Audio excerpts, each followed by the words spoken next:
Fridge തുറന്ന് നോക്കിയപ്പം 2 പഴം തിന്ന് നോക്കി ഇങ്ങനെ ചിരിക്കണം. പാവം തോന്നി അതിനെ പുറത്തേക്ക് എടുത്ത് ഞാൻ ഇതാക്കിയെടുത്ത്. പിന്നെ അതിലോട്ടൊരു മുട്ടയും കൂടി ചേർത്ത് നന്നായിട്ട് മിക്സാക്കി. അല്ല ഞാൻ എന്താ ഉണ്ടാക്കണമെന്ന് നിങ്ങളോട് പറഞ്ഞോ? സംഭവം നമ്മളെ ബ്രൗണിയാണ്. പിന്നെ കുറച്ച് വാനില എസൻസ് ആഡ് ചെയ്യുക, കുറച്ച് ബേക്കിംഗ് സോഡയും കൂടി ആഡ് ചെയ്തിട്ട് വീണ്ടും നന്നായിട്ട് മിക്സ് ആക്കാം. 1/2 കപ്പ് ഷുഗർ പൊടിച്ചിട്ട് അതും കൂടി ചേർത്തിട്ട് നല്ലോണം മിക്സ് ആക്കുക. പിന്നെ എന്താ മൈദയും കൊക്കോ പൗഡറും വേണം. അത് 1/2 and 1/2 അങ്ങനെ ഞാൻ എടുത്തിട്ടുള്ളത്. 1/2 കപ്പ് മൈദ, 1/2 കപ്പ് കൊക്കോ പൗഡർ. അതും കൂടി എടുത്ത് നല്ലോണം മിക്സ് ആക്കുക. ഞാനെടുത്ത പാത്രം വളരെ വലുതായതുകൊണ്ട് മിക്സ് ആക്കാൻ വളരെ ഈസിയാണ്. കാണുമ്പോൾ നമുക്ക് മനസ്സിലാവണില്ലേ? പിന്നെ പാത്രം എടുത്ത് പോയില്ലേ വിചാരിച്ച് ഞാൻ മാറ്റാൻ നിന്നില്ല.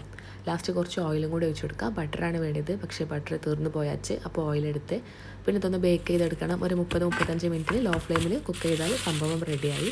ഞാൻ ആദ്യമായിട്ടാണ് കേട്ടോ ബ്രൗണി ഉണ്ടാക്കുന്നത്. അപ്പോൾ നന്നാവുന്നൊന്നും വിചാരിച്ചില്ല. നന്നായാലും ഇല്ലെങ്കിലും വീഡിയോ ഷെയർ ആക്കാൻ വിചാരിച്ച്. പക്ഷേ ഭാഗ്യത്തിന് നന്നായി, നല്ല ടെക്സ്ചറിന് നല്ല ടേസ്റ്റ് ഉണ്ടായിരുന്നു.